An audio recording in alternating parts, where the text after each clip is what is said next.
Part 1. Day 1. Los Angeles, California. Griffith Park Observatory. March 9th, 1984. Friday, 3:48 a.m. History is dead had been scrawled on one of the stucco walls girding the moonlit observatory. Perhaps it had been put there by an undergraduate with a bad case of whimsy. Or maybe it had been spray-painted by a Barrio gang member who interrupted his usual ritual of marking territory with a literary conceit. Or maybe it had been put there by someone who knew it was the truth. The triple-domed building was silent, lit only by a pale yellow globe above the copper and glass entrance. The grounds surrounding it were neat enough, trimmed with smug precision by the city park gardeners, but there were little eddies of trash swirling across the vast parking lot and flattened by the March wind against the defaced wall. The observatory had once been a working window on the cosmos. Since it had first been built, astronomers had pondered the centuries-long ticking of the cosmic clock in the sky from high atop the hills. This was now a near impossibility because of the city's glowing spiderweb that illuminated the LA basin at night and blotted out the stars. The exhaust of industry and freeway traffic created an almost opaque and constant cloud cap that further hampered the use of the now mostly dormant telescopes. Over the years, the observatory had become a planetarium, the ceiling of the domes now reflecting stars projected from a machine, as if only it could remember their patterns. Once academic, now it had become, like Disneyland, a place for tourists to get lost on their way to, a mecca for high school science class field trips. And since the laserium had been added, laser beams streaking complex shapes across the curved ceiling to the beat of blasting rock music, a hangout for school kids looking for alternatives to drive-in movies and rock concerts. The other attraction was the view of Los Angeles from the parking lot.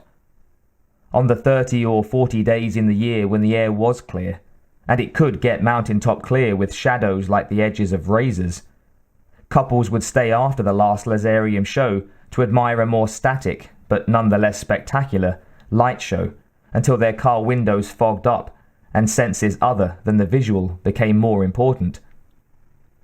Even if you didn't have a date, the view was worth the long climb. That is, when the road was dry and it wasn't raining over the city, the technicolor matrix of street lamps and neons subdued by black clouds coming in low and wet from Santa Monica, and the brooding dark green expanse of the Pacific beyond. Then it wasn't worth the careening, bumpy trek. So, before the impending storm, the only vehicle moving on Vermont Canyon Road now was an orange and yellow behemoth, a GMC City trash truck.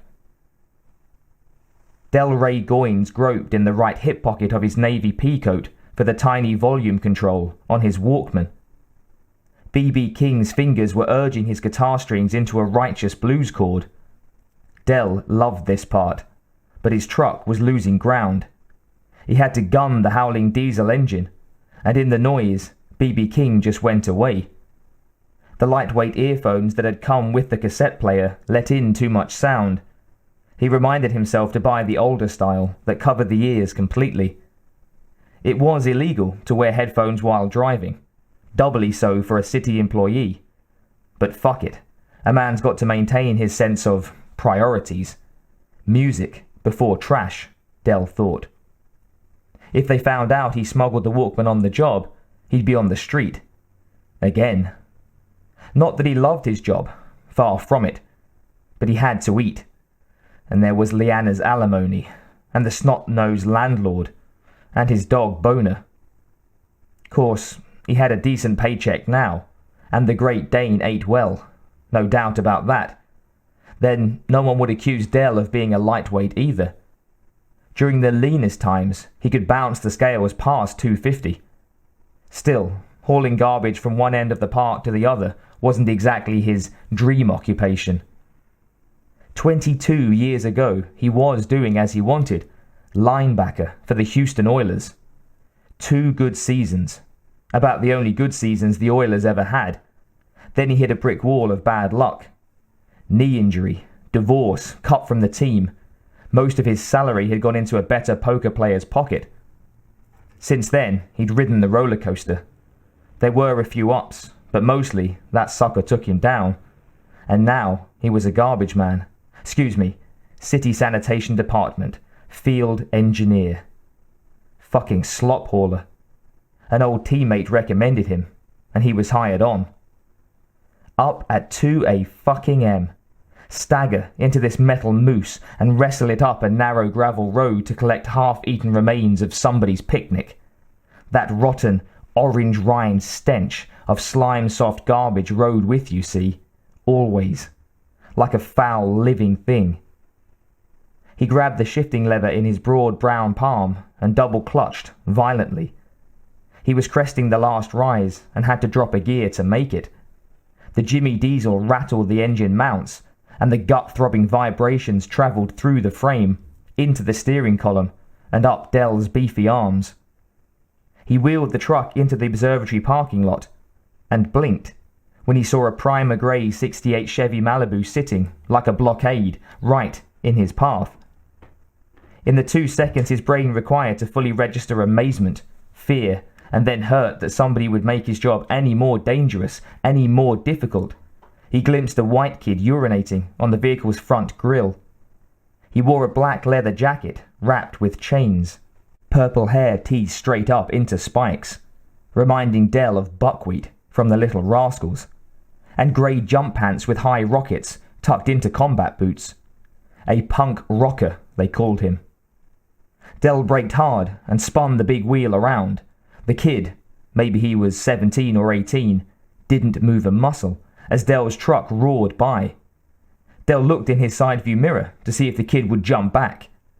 Instead, the boy calmly faced the passing garbage truck and continued to piss, the stream splattering the rear tire. Prickly explosions of anger replaced Dell's fear, and he slapped his palm against the center of the wheel. The blast from the air horn above the cab could have startled the dead. That would make the kid's hair really stand on end. Dell eyed the mirror, but could only see the dwindling figure of the punker, flipping him off. Punker hell. Asshole. If he tried that when Dell came back, he'd give him something to piss over. There was a sticker on his truck bumper that read, "This property is insured by Smith & Wesson." And he was packing all right, even if it was only a $70 HR-22 pistol he bought off his brother-in-law a few years back. Maybe the only thing he'd ever killed with it was a can of Budweiser, but he could aim and pull the trigger okay. B.B. King came back, swimming into his consciousness as he drove the big truck across the asphalt towards the dumpsters. Del Rey tried to calm down, but then he remembered why he started packing the gun. It wasn't the dozens of knifings and gang fights that littered the park's recent history. It was more personal than that. The night of the 3rd week he began driving for the city, about this time in another section of the park. He was running the lift, moving a dumpster over the cab to empty it into the back, when something thudded on top and rolled onto the hood. The police said it was a drug-related murder, but all Dell knew was that the 18-year-old boy had been gutted, and a lot of what he'd eaten had spilled onto the windshield. So, Dell started carrying. Everybody knew LA was full of wackos, and white kids were getting strange these days. He looked in the side view mirror again, but he was too far away to see anything now. He drove around a curve in the wall and pulled into a cul-de-sac where the dumpsters huddled like metal derelicts. As he angled the truck so he could hook onto the first dumpster, he began to relax, a little. Getting to be a real old lady, Dell, he thought. But he took longer than usual to get the job done, because he kept absently glancing in the side view mirror, just in case.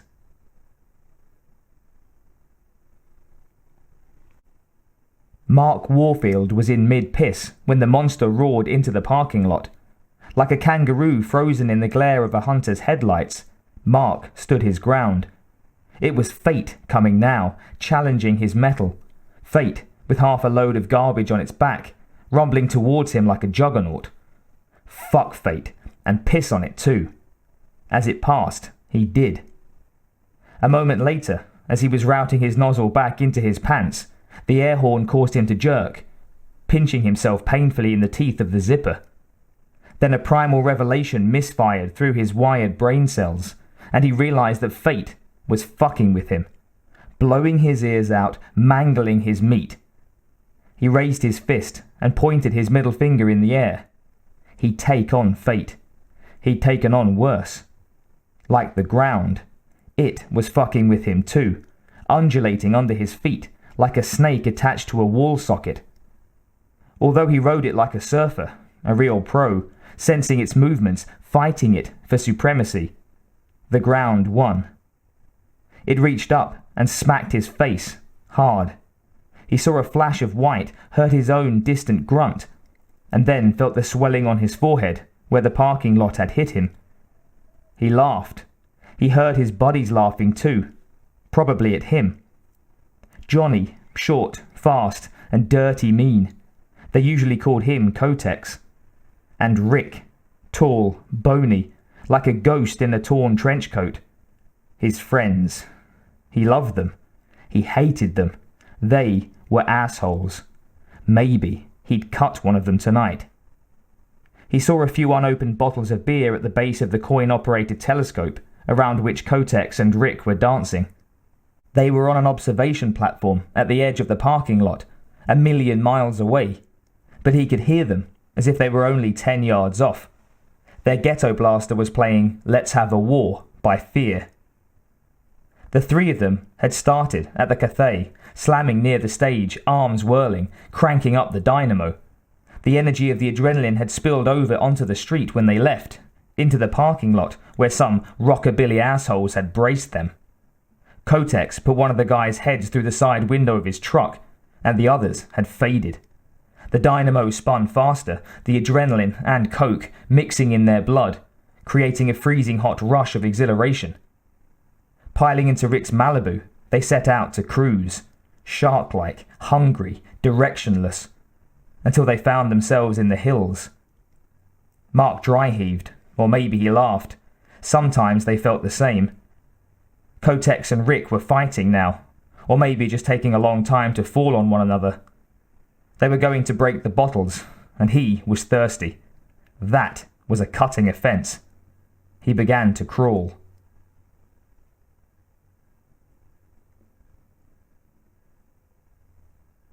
Lightning flashed under the vast expanse of rain clouds as they moved towards the observatory. There was no way Dell wanted to get wet going down Vermont Canyon, so he sped his pace, working the hydraulic that controlled the lift, slamming the last dumpster onto the pavement.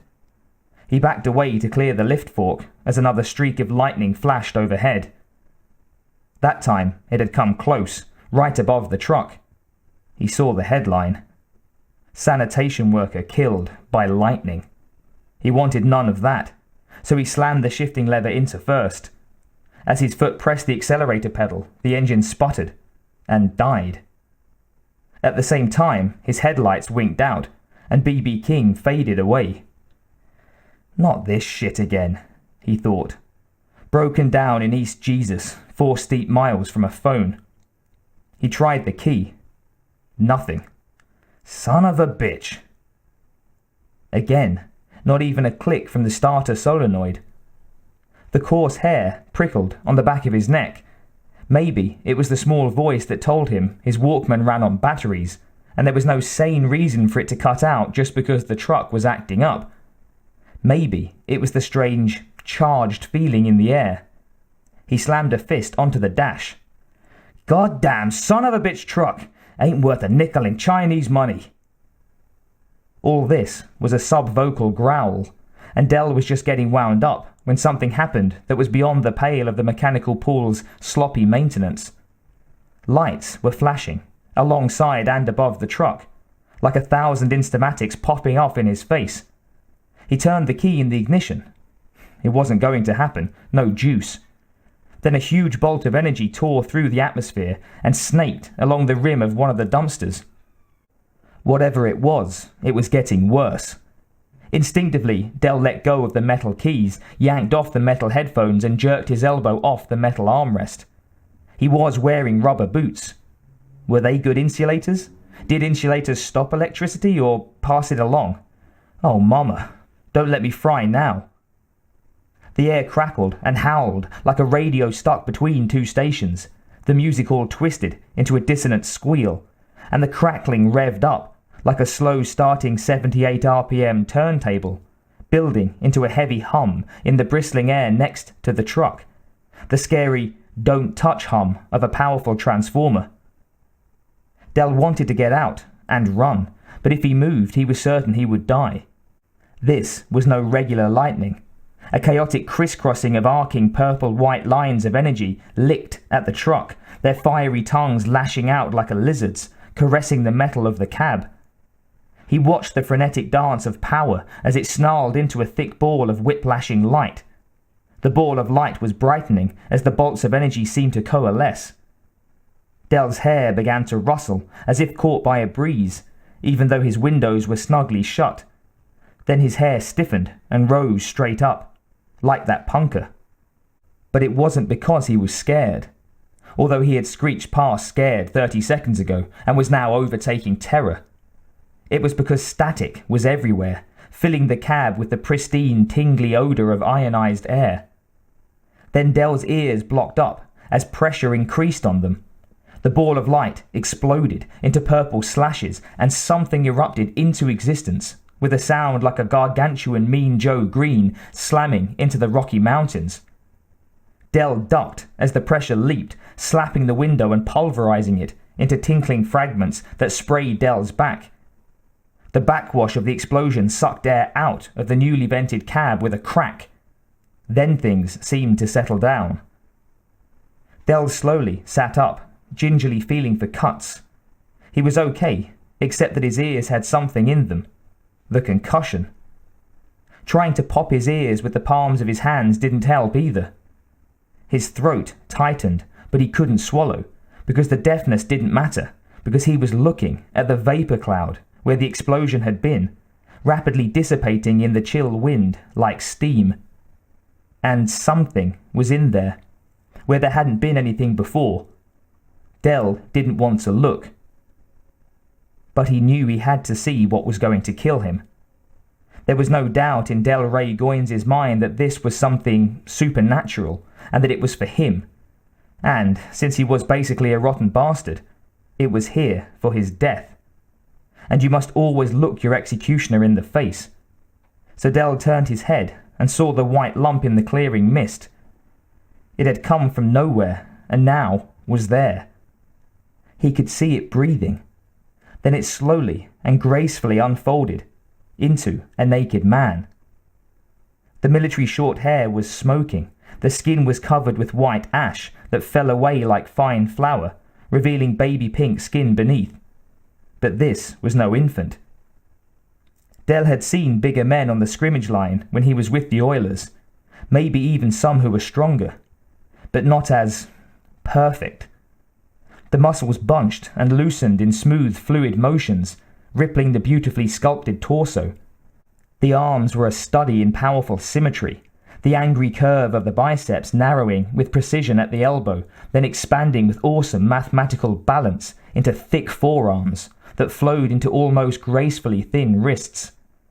The fingers on the massive hands rolled out and flexed. Put this man on a football field, and he could have gone anywhere he wanted. Not even 3 Del Rays flinging their entire weight would bring him down. And Dell realized why that was. Not because of the body. It was the face. Implacable, alive yet dead, taking in, not giving out. And more than the face, it was the eyes. There was death in those cobalt blue eyes. Unimaginable, pitiless, relentless. The kind of death people never dream about because it is too real. Straightforward, without emotion, and therefore without mercy. He could plainly see the man was staring at him. If he was close enough to see the man's eyes, Dell knew, he was close enough to be killed by him. One of Dell's worst problems on the playing field was now his only hope. His legs. His heart was racing now. Dell slammed his shoulder against the door and spilled out onto the cold pavement. His foot took the shock badly, sending the old familiar pain through his weak knee. "Move!" Dell took off, running along the length of the truck, away from the man whose eyes turreted after him like artillery on a destroyer, tracking the fat man as he broke into a respectable sprint. Dell ignored the jabs of pain roaring up his legs, reverberating off the soft knee, and pistoned his thighs. That scary dude was right on his ass, and he knew it. He didn't have to look, and he wasn't about to. His stomach was a sack that bounced and whipped over his belt, then rippled back up to his chest. But he kept his balance. It wasn't his gut that would bring him down. He was halfway across the parking lot when he saw the punkers on the observation platform. Got to warn them.